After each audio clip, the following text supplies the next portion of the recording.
Bienvenidos a todos a un nuevo programa, hoy con el autor británico Chris Whitaker. Chris, muchas gracias por acompañarnos en el espacio donde vamos a compartir las cosas que más nos gustan y por supuesto vamos a conocer a las mentes maestras que están detrás de las historias que más nos conmueven. Okay, thank you, Chris, for sharing this time with us. How are you today? I'm good, thank you. My daughter is teething. She's been teething for her whole life, really. So I haven't slept for, I think, about 20 months now. Okay. Sounds great. It's a lot of fun. So let's get to know our guest today. Chris Whitaker was born in London, worked as a bartender, handed out flyers, and spent a decade as a broker in the city. He's the author of Tall Oaks, which won the CWA John Creasey New Blood Dagger Award, All the Wicked Girls, The Forevers, and We Begin at the End, which we will talk about today. Mm-hmm. The novel has been translated into 25 languages, won the CWA Gold Dagger Award, the Fiction Crime Novel of the Year, and the Ned Kelly International Award. Chris lives in the UK with his wife and their 3 young children, and when not writing, he works part-time at a local library where he gets to surround himself with books. Is that all correct? Ish. Okay. so we're up to 28 languages now, which is good. Right. And I don't work at the library anymore, sadly. Oh, okay. I couldn't keep it going. It was like my favorite job that I've ever had, but it just got too busy, and I was never home. I wasn't seeing my kids. And this book, We Begin at the End, has enabled me to become a full-time writer. So. Well, that's great. Yeah, it's a good change. It's the dream. Yes, it's the dream. News. Bien, comenzamos con la entrevista. Chris, sabemos que tuviste unos inicios bastante complicados en tu juventud, pero 20 años después eres un escritor reconocido con la novela Empezamos por el final, que no ha dejado ningún lector indiferente. ¿Qué pasó en el medio? ¿Y cómo aprendiste el oficio que, como todo arte, tiene sus reglas y es bastante complicado? So, Chris, you had a rocky start in your youth, but 20 years later, you are a renowned author with a book, We Begin at the End, that leaves no one indifferent. What happened in between? How did you become a professional writer? In a strange way, actually. You mentioned before that I was working and handing out flyers. It was when I was doing this that I was mugged and stabbed a few times in the side, and then afterwards suffered with a kind of PTSD. Although I didn't really know what it was at the time, I really struggled, like mental health wise. I wasn't eating, I wasn't able to read a book, I wasn't able to watch TV or anything, and turned to writing as a kind of therapy, and actually it kind of saved me from suicide. You know, it was a really difficult time, and it was writing Duchess in particular. 20 years ago, I wrote the character of Duchess, who is the kind of teenage star of We Begin at the End, that changed everything for me. Chris, a partir del momento en que decidiste dedicarte a la escritura y terminaste tu primer libro, ¿cómo llegaste a publicar con una editorial y a ganar un premio con tu primer libro? Okay, so from the moment you decided to devote yourself to writing and finished Tall Oaks, how did you come to publish with a publishing house and win an award with your first book? With difficulty, actually, because I was working in the city, and I had a really difficult time in the city because I lost a lot of money, and ended up in loads of debt. I ended up owing $1 million, and so worked really hard to pay it off. And it was only when I'd done that I decided to do something about, my life. I wasn't happy. I didn't feel like I belonged, and so I kind of quit my job overnight. After reading about another author that had done something similar, and my wife was pregnant at the time, and we had no other money coming in. So all of a sudden, life was different. We changed everything. We sold our car, and we sold our apartment, and we moved to Spain, actually, and we lived in Marbella for a year while I wrote Tall Oaks. But then it was difficult because I didn't know how you went from having 90,000 words that you've written to seeing your book on the shelf. I didn't know that you needed an agent, and it's really difficult to get an agent. They receive, you know, thousands of submissions every year and take on a handful of clients. But something, you know, my book landed on the right desk at the right time, and I signed with my agent, and then was put out on submission. You know, I kind of had no writing qualifications, felt like I didn't really know what I was doing. But I think there was some luck involved, to be honest. I really do. And from there, I met my first editor, Joel, who now works at Penguin. And we just kind of clicked. You know, the editor-author relationship is so important. And you kind of have to have a lot of trust and faith in each other. And he took what was a very rough draft of a book and turned it into the book that sits on the shelves. But the whole process probably took about 3 years from submission to seeing the book on the shelf. So it was a steep learning curve. Yeah, still actually quite fast considering it was your first book. I mean, Yeah. you definitely were lucky. Bien, Chris, ¿y alguna vez te has preguntado para qué tipo de lectores escribes? So have you ever wondered what kind of readers you write for? No, not really. So I'm always really glad that I don't have to do that side of it. You know, I tell the story that I want to tell, and then there's a whole team of very talented people that decide how to market it and who the target audience is and things like that. I think I don't when I'm writing it, but afterwards I do more so. You know, I see who's messaging me, who's posting reviews, when I worked in the library, I used to put the book on the shelves and notice who was borrowing it. And particularly with this one, with We Begin at the End, because it's not overtly a crime novel. It kind of straddled genres. So it was a really broad spectrum of readers, you know, and ages, and both genders, and more so than my first two, which tended to be more, you know, crime readers, diehard crime readers. It was shelved in crime. It was people looking for a crime thriller. But this one was very different. I think I'd get distracted, you know, if I started to second guess it and think, am I writing for this person or am I writing for that person? I think it might get in my head and make it harder to tell the story. Yeah, definitely. That's the way that a writer has to write, like thinking in the story, and then you're gonna get the people that you should get. I think so, and it's the same with trends. You know, sometimes people try and catch a trend, you know, like psychological thrillers, or I just don't think it works. It certainly doesn't work for me. Entonces, sabemos que una vez leíste la novela The Last Child de John Hart y cambió tu vida. Ahora, ¿qué otros autores te inspiran, Chris? Okay, so we know that reading The Last Child by John Hart changed your life. Which other authors has inspired you?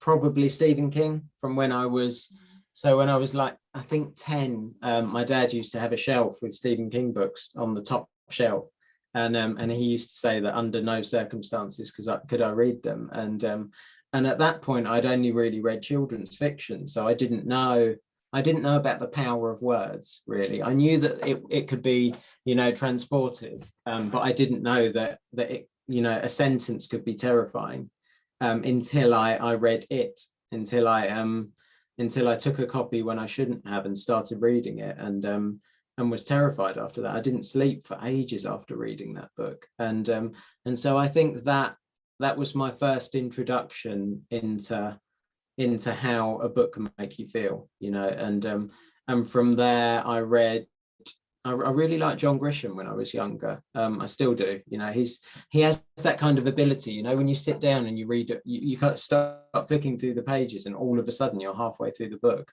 and you don't really know how it happened. You're just kind of completely lost in the story. I read a fair amount of Westerns, which kind of influenced We Begin at the End, Cormac McCarthy. No Country for Old Men and The Road is a book that I've read, you know, probably a dozen times, and it's one of those rare ones when it reads differently each time. You know, I can be, you know, a year down the line and read it and notice something completely different that I've never noticed before. Maru, por favor, dile que yo amo, obviamente, a John Grisham, todos lo saben, y a Stephen King, por supuesto. So Mercedes wants you to know that she loves John Grisham and Stephen King, as we all do, but she's a big fan of Grisham. Me too. Bien, también hemos leído que has mencionado en alguna entrevista, y cito textual: ahora escribir me absorbe la vida, sigo levantándome a las 3 de la mañana para cambiar una simple frase. Aparte de este detalle en tu proceso creativo, ¿qué más puedes contarnos de tu rutina de escritura? So Chris, we also heard that you say that writing takes over your life, that you get up at 3 in the morning to rewrite a sentence. Mm-hmm. So apart from this, what can you tell us about your writing routine?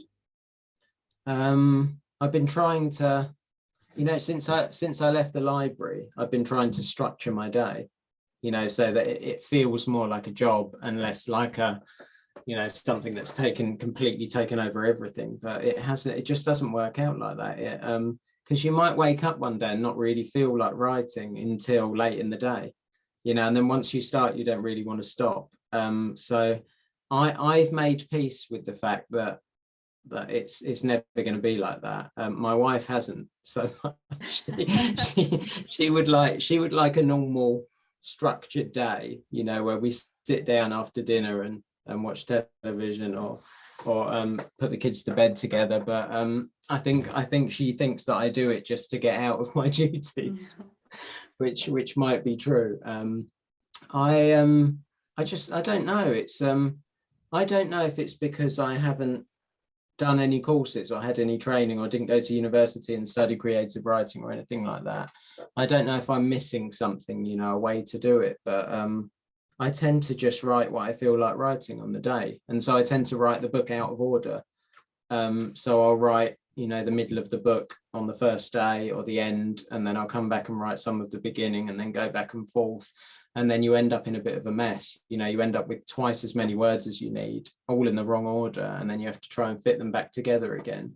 But I suppose it's what works. It's what works for you, and at the moment, it's the only way I know how to do it. I've tried plotting, and it feels really restrictive. You sit down and you have to pass these checkpoints to get from A to B, and it feels like there's no room for characters to do something different or something surprising. So basically, it's just a bit of a mess. It's what I'm trying to say. Well, creative minds works like this most of the time, right? It's like you can control, the idea or whatever, Yeah, and when inspiration's going to strike, and the thing in that getting up in the middle of the night is something I still do. But I just once it gets in my head, so if the baby wakes up and I go and sit with her, and then I'm sitting there, and then I think this sentence isn't right, this paragraph, it needs reordering. I have to go and change it. I can't just make a note and change it in the morning. I have to. I can't get back to sleep. It's like it's a bit mad. It is a bit mad. Writers are kind of obsessive. And we have interviewed so many authors, and each of them tells us something different. A different routine. So whatever works for each writer is just fine, because as Ashley said, it's a creative work. You can't really put it in a box. Bien. Chris, ¿qué ha sido lo mejor que te ha pasado en tu andadura literaria y lo peor que has vivido en el camino de darte a conocer a los lectores? So Chris, what has been the best thing that happened to you in your literary career, and the worst thing you have experienced? That's a really good question. That's a difficult one. I think the best one, probably holding the book for the first time, the finished book, this particular book, just because it was such a long time, it was such a big part of my life, and it was such a difficult story to tell. And it kind of every time I picked it up or tried to work on it, I remembered where I was mentally when I was writing, where I was, I just lost a lot of money, or I'd just been stabbed, and I sat down and wrote this scene. And so to get from there to a finished book felt like a marathon, kind of. It felt like something I would never, ever finish, because I used to sit down and I used to have a file just called Duchess, and it used to sit there on the desktop, and it was kind of a collection of scenes that I'd written when I was really struggling, and they didn't run together, and it wasn't a book, and it wasn't, you know, it was just this character that had kind of been with me for 20 years. So to turn that into something, it was just something I didn't ever think I would be able to do. You know, it felt too difficult. So probably that. The Disney thing was really cool as well. That's been amazing to be working on that with them. The worst thing, see, initially I would think the bad reviews, you know, if you ever get a bad review, but they don't, strangely, they don't bother me at all. And I always think it's because I've been through so much in my life that a bad review seems, you know, like nothing. It's just someone's opinion. I don't take it personally. Probably I feel a bit guilty about some of it. You know, I haven't been there. When I quit my city job, we were quite comfortable financially, and then all of a sudden we weren't. And I worked 3 jobs for a very long time, and was kind of not there. I didn't support my wife properly, you know, with the kids, and I just worked constantly, and it felt, looking back, it feels a bit mad, you know, that I made that decision. It kind of feels a bit selfish, and although I wasn't happy, you know, that it wasn't just me to consider, you know, I had a family to support, and so I probably carry some guilt about that, and missed a fair few events in my children's lives, and so that's probably the toughest thing to reconcile. Entrando de lleno para hablar sobre el libro Empecemos por el final, en nuestra comunidad se ha publicitado como el mejor thriller del año. ¿Consideras que está bien catalogado? So now let's talk about We Begin at the End. The Spanish-speaking reading community has said about it that it's the best thriller of the year. Do you think this is accurate, it being categorized as a thriller? I think it's whatever someone chooses to see it as, you know. I have people messaging me that see it as a coming-of-age novel, a romance, a love story, a thriller. I set out to tell a story, you know, of a young girl, a year in her life, in a formative year in her life, and whilst I think that probably the crime in it is one of the least interesting actual things that happens in it, it's definitely, you know, the thing that pins all the story together, that pins the characters together, and it does have an element of a thriller to it. You know, you have, you know, an element of revenge as well later in the story. You have a policeman who is out of his depth, who is trying to solve a crime and exonerate someone he believes to be innocent. So in that sense, it's definitely, you know, a thriller, and it's nice to hear that people enjoy it. I can't see it as anything other than Duchess's story. When I look at it, you know, when I see it, I think of her, and I think of what she goes through, and at the beginning of the story, her mother says to her that selfless acts are what make you a good person. And so I knew that the story was going to be mainly focused on her finding her selfless act, you know, by the end of the story, so that she kind of feels good about herself. But then again, it is, you know, it begins with a crime at the very beginning of the book, you know, the first page. And it's a crime that ripples throughout the next 30 years. You know, we pick up with the characters 30 years later, and they're all still reeling from this crime. They're all still unable to get past it. So in that sense, without a doubt, you know, it's a crime thriller. Perfecto. Bien. Duchess es un personaje que te ha llevado 20 años de desarrollo como resultado de un ejercicio terapéutico. ¿Cuánto tiempo te llevó incorporar el resto de la trama? Okay, so Duchess is the character that has taken you 20 years to develop as a result of therapeutic exercise. Mm-hmm. How long did it take you to work out the rest of the plot? Probably about 4 years, I think, around about that. Most of Duchess was written, probably another year was spent on her dialogue, you know, because I had this character, I wanted her to feel authentic. You know, it's an adult story hung on the shoulders of a 13-year-old girl. She is pivotal to the story. But from there, I began to build out. You know, I began to think about why she is the way she is, and to understand her, you kind of need to look at her surroundings and her mother and her brother, and I did a lot of research into children that are forced to become carers, you know, and that have no real childhood to speak of, and it's horribly common. You know, you have parents with alcohol problems, drug problems, just parents like Star that have been through some kind of trauma and are unable to care for themselves, let alone someone else. So from there, it was about her story and the people around her, and I kind of gave her Walk, the policeman, because I wanted her to have I wanted there to be a strong male character in the story that, you know, has a strong moral compass. You know, he's kind of a bit of a mess, but he knows right from wrong, and Duchess needs someone like that in her life. And from there, you know, she's working on her family tree as a class project, and she doesn't know who her father is. So there's a big question about identity. And so I had all these strands, and it was about pinning them together and making them go somewhere, and keeping the plot moving, you know, because you want people to want to turn the pages to see what's going to happen to these characters. So it was just building her world out around her, really. ¿Cuál consideras que ha sido la escena más difícil de escribir de esta novela? Which scene was the hardest for you to write in We Begin at the End? Without ruining the plot, probably the end. I knew when I set out writing it, I knew how it was going to end, and I knew it was going to be really difficult to write it. And I think partly it was because I'd spent so much time with this character. You know, however it ended, it was going to be difficult to put the story down, you know, to not reach for this character when I'm struggling, to not reach for this world and just escape into it for a while and write some of this story.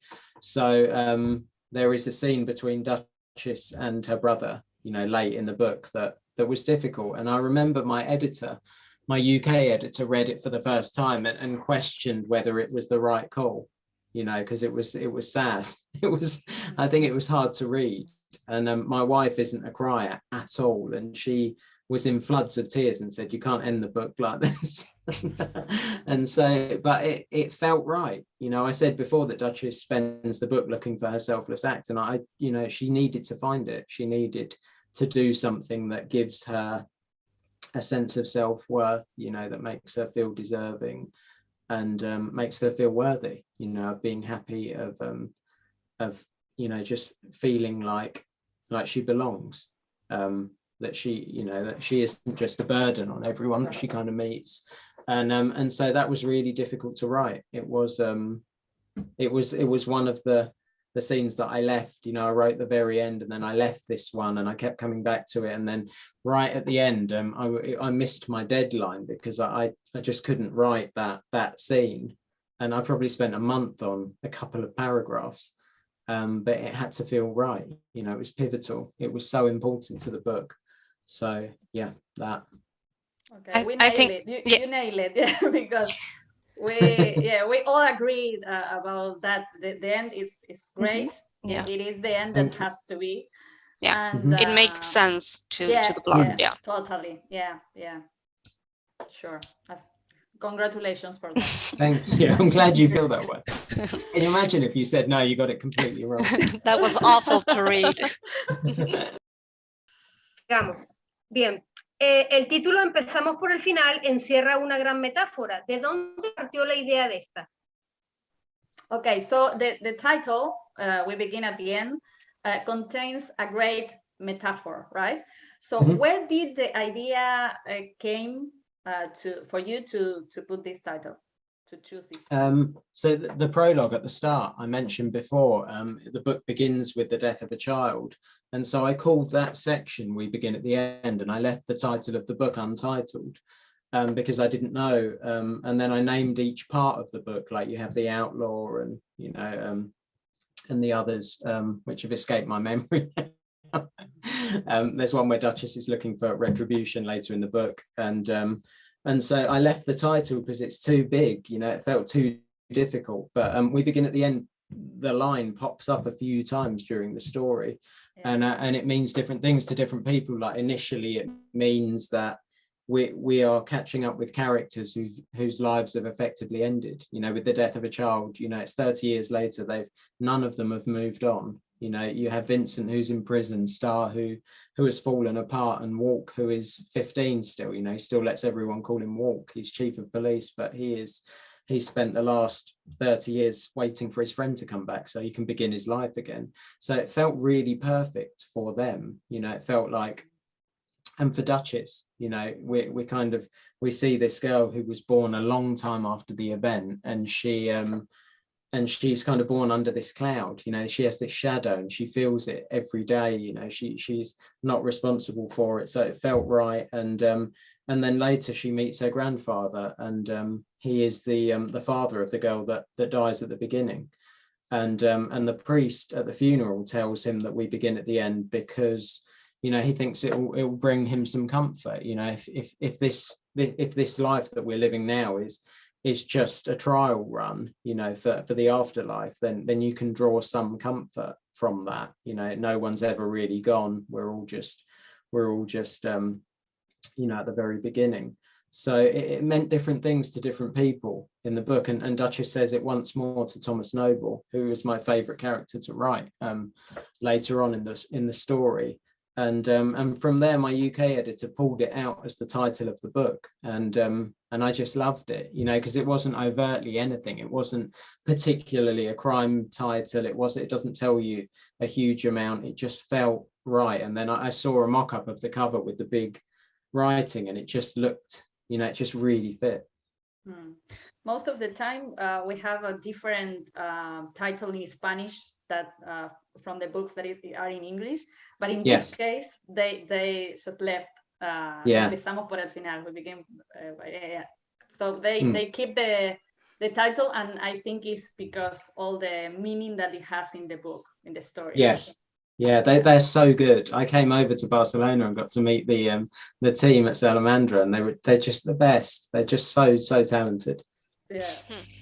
Bien, hemos leído también que tu libro está en proceso de una adaptación para una serie de Disney. ¿Puedes contarnos un poco más al respecto? ¿Algo sobre los actores o cuándo podremos disfrutarla? We've read that your book is planned to be adapted into a Disney series. Can you share any updates on that, about the cast or the release date? Neither really, but I can. So I found out that TV moves even slower than publishing, so everything takes a long time. But I know that I've met with the writer, the TV writer, and she's brilliant.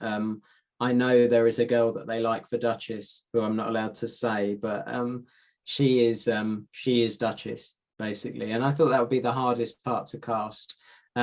They recently partnered with FX in the US, the network FX, who make The Walking Dead and Fargo, and so it just has the best team behind it, you know. And Tommy Kail producing. Hamilton is a masterpiece. You know, I love Hamilton. So it just, everything aligned basically, and this team of people are the most talented and creative, and the ideas they have are just wonderful. So I have huge hopes that something big will be announced this year. Great. So are you involved at all in the writing of the script, or you just letting them do their thing? No, so we have meetings regularly, and I get to see the pitch and things like that, and I get to read the pilot and the notes and just every part of it really. It's just really cool to be involved, and they made it clear at the very beginning I could be as involved as I wanted to be, and you know, it's amazing, you know, to be part of it's just incredible. So of course I want to be involved, so I will be. Great. It's a really nice experience. Yeah. I enjoy it. Nice. Perfecto. Chris, para terminar, nos gustaría que le dejaras un mensaje a todas aquellas personas que han leído tu libro y a aquellas que quizás todavía no han leído, pero que después de esta entrevista seguro lo van a leer. Okay, so now to wrap up, we would like you to send a message to everyone watching, to the people who have read your books, and to those who haven't, but maybe after this interview, they read them. Okay, so to the people that have read it, I can never express how grateful I am. You know, having worked in a library, I know that there's too many books to choose from. There's the chances of someone finding yours are very remote. So I'm eternally grateful. For those that haven't, I hope that this interview has convinced you to, because it's been so much fun, and I hear how passionate people are about the story. So I think the team got it right with this one. I hope you enjoy it. Bien. Bueno, gracias a todos por acompañarnos. Si les gustó la entrevista, no olviden darle like, suscribirse al canal y activar la campanita para no perderse las futuras entrevistas. And Chris, thank you so much for sharing this time with us. Thank you for having me. It was so much fun. We're glad to hear that. Thank you.